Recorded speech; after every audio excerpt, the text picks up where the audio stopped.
It's amazing just how many religious YouTube videos promise proof that God is real, only to take a hard left at Albuquerque and not even attempt to provide it. Because they not only have no proof, they don't care. But they have a reason to keep you on the line, and if you want to know what that is, stick around. I've got the answers coming up next.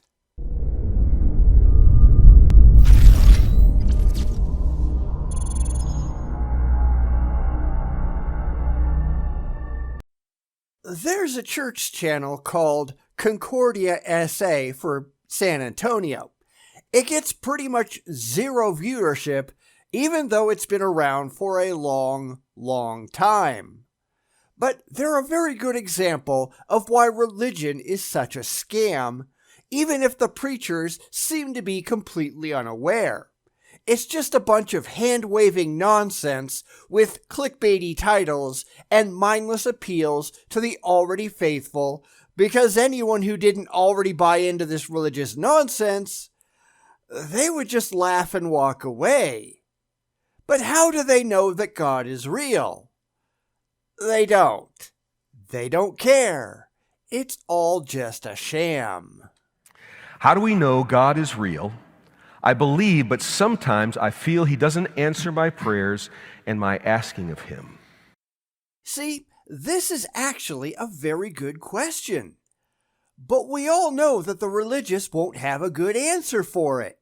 At best, they're going to throw around a bunch of feel-good platitudes and self-aggrandizing nonsense that says, well, of course God is real. Here's a bunch of ad hoc rationalization and ego-stroking garbage that makes you feel good thinking that God exists.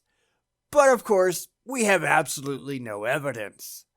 Because there is no evidence. That's the problem with the religious. They're not interested in evidence. They only care about feelings. But sure, let's see where this goes. I'll predict right now, it's going to go nowhere good. That's the heart of it all, isn't it? Yeah, that's a huge question. When we talk about faith in general, I tend to talk about it in three different ways. There are like big philosophical questions like, why is there something rather than nothing? And that tends to help us move toward faith in God, because all of this has to come from somewhere. It can't just come out of nothing without something or someone beginning it. So those are the big philosophical questions, and some people have those questions. But those are questions that aren't really meaningful. The way it's phrased is intended to imply something that we have no reason to think is real. And I've pointed this out before. Why implies purpose. It implies that there's a reason for it to happen. We have no evidence whatsoever that leads us to think that there is a purpose. This is a wholly emotional assertion, and that makes it irrational. Instead, we ought to ask, how is there something rather than nothing? What are the mechanisms behind it? Clearly, there is something. How did that something come about? What happened to make it appear? It's a rational question based on a very fundamental piece of evidence. There is stuff. But that's never what the religious want to know. So that's a bad question. Tell me, Pastor, what other bad questions do you have? Then there are the historical questions, and the historical questions a lot of times have to do with this book. Can I trust what it says? Is this just a bunch of myth in here, or is this real stuff that happened to real people in real space and real time? And there are lots of different ways that you can kind of verify what is in here is historical, through archaeology, through other historical records. None of which actually supports the supernatural claims in the Bible. That's another problem. There is the assumption that if one thing in the Bible is true, that automatically makes everything in the Bible true, and that's simply not rationally defensible. It's like me saying that because New York City exists, well, that makes Spider-Man real. The comics got one thing right, therefore everything is right. I mean, we can prove Tokyo exists. That must mean that Godzilla is real. Nobody in their right mind believes that. Nobody. But it's all the religious have, so they just get up and run with it. They know they cannot meet the standards of historical reliability. We knew that the stories about the Trojan War were out there. Homer wrote about them in the Iliad and the Odyssey. Historians didn't believe that the Trojan War actually took place until we found independent archaeological evidence for it. And even then, we're not blindly believing that everything in Homer's works are automatically true just because one thing turned out to be. All of the stories about gods and goddesses, they're still nonsense until someone proves otherwise. The same goes for the Bible. Sorry. But then there are the personal, or what I call the emotional questions. So we have the And philosophical. That's really where lots of these questions come from, right? Yep. I keep praying to this God, and he doesn't seem to be listening. Is he even there? The emotional reasons are the least convincing of them all. There are all kinds of people who believe all kinds of really insane things. Flat earthers, anti-vaxxers, alien abduction believers, solipsists, Christians, crazy people standing on the street corner debating with themselves. These are things that any rational person ought to take one look at and say, well, there's something really wrong with that person. That person is not acting in accordance with logic and reason. When you think about it, there is no difference between I'm praying to God and not getting any answers, and I'm praying to my toaster and not getting any answers. It's the same damn thing. One is just a more common delusion than the other. But when you work for an organization that pushes delusions for money, as these people do, what do you expect? So here's the way that I look at answers to prayers from God. There are three answers, and you've probably heard this before, right? That God can give to prayer. One is yes, and everybody loves those answers. Another one is no, and sometimes we don't like those answers so much. And the other answer is wait. But that applies to absolutely anything. Go back to your toaster. Maybe your toaster is telling you to wait. The fact that you aren't getting any satisfactory answers from your toaster doesn't mean that your toaster doesn't answer prayers, right? This just might not be the time for perfectly toasted bread. Damn, it's burned again. I guess that's the toaster god saying no. This is just a rationalization. There is no way to determine if this toaster or your God is actually in the wish fulfillment business if you're willing to accept any conceivable answer as proof that you're right. That's just stupid. It's a way for the religious to refute ever being wrong. And sometimes we don't know if it's no or wait because we're still waiting to see if it's going to be a yes, and it feels like a no, but then it turns out to be a yes a little bit later. Or you don't know if you're just talking to yourself because your test has no bad answers. There's no point at which you can conclude that you're just wasting your time. And this is the absurdity of blind belief. You can use this same methodology with anything. Toasters, trees, rocks, you name it, you can pray to it, and if you just assume that any answer that you get, even no answer at all, is just proof that you're right, hey, why not? Pray to all of them. You've got to get it right eventually, someday, maybe, right? Here's the way that I tend to look at these things. If you believe in God, God answers every single one of our prayers exactly the way that we would answer them if we knew everything that God knows. And that's all just an assertion. It can't be demonstrated. It can't be validated. It can't be backed up in any way, shape, or form. It's just held for emotional reasons because you really wish it was true. But you can do that with anything.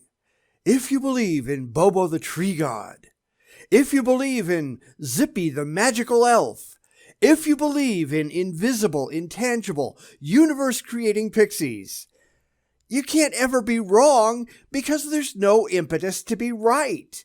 You never have to worry about being wrong, even if your beliefs are bullshit.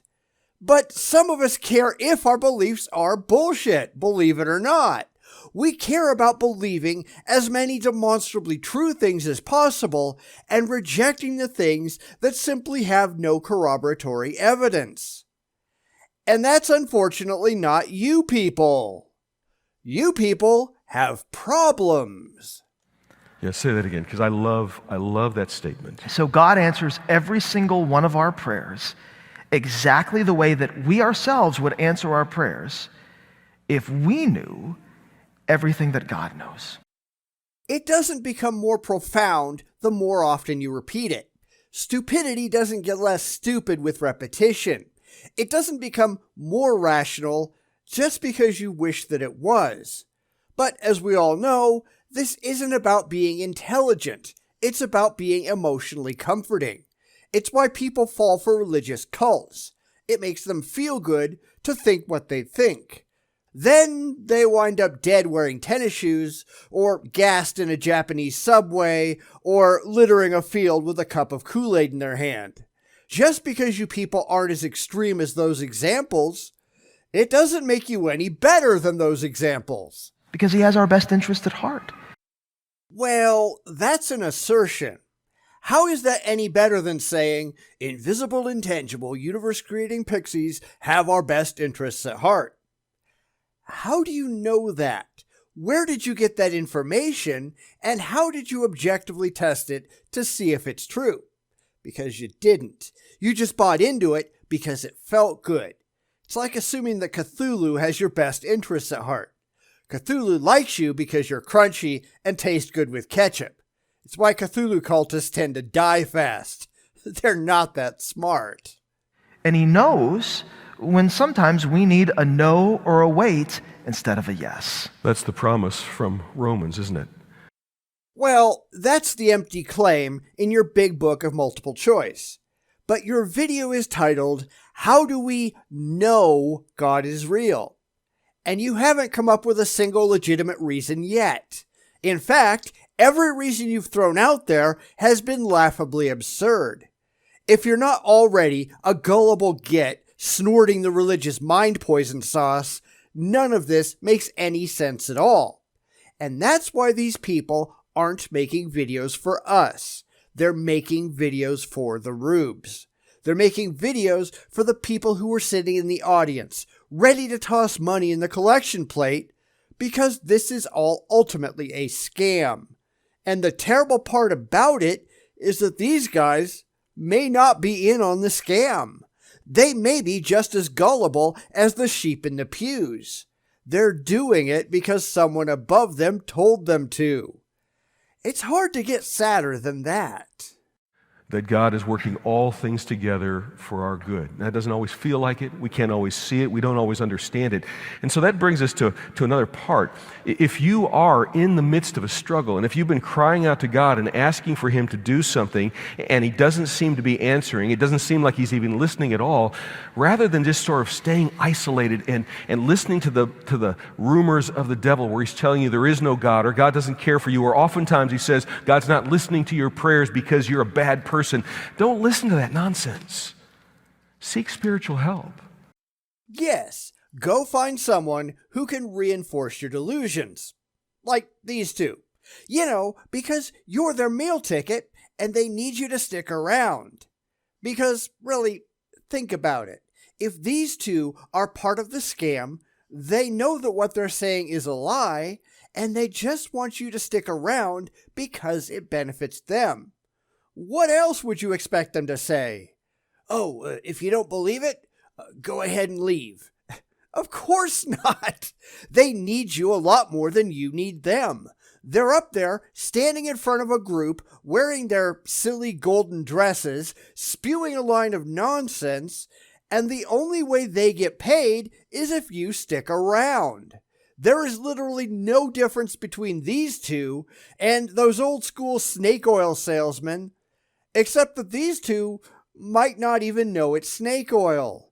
They're just drinking it in the back room, hoping that it makes them better too, while someone, somewhere, is laughing their way all the way to the bank with their ill-gotten gains. This is religion, people.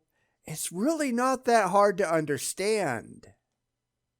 Reach out and let us know, whether it's talking to a counselor or whether it's talking to a pastor, but seek the help that you need to walk through these struggles, because the devil would love to take these kinds of struggle points and turn them into a crisis of faith. Not just a crisis of relationship or family or child raising or whatever it might be, but turn it into a place where he can actually shake the foundation of your faith. And that's part of why we're here, is to help in those times of struggle and trial.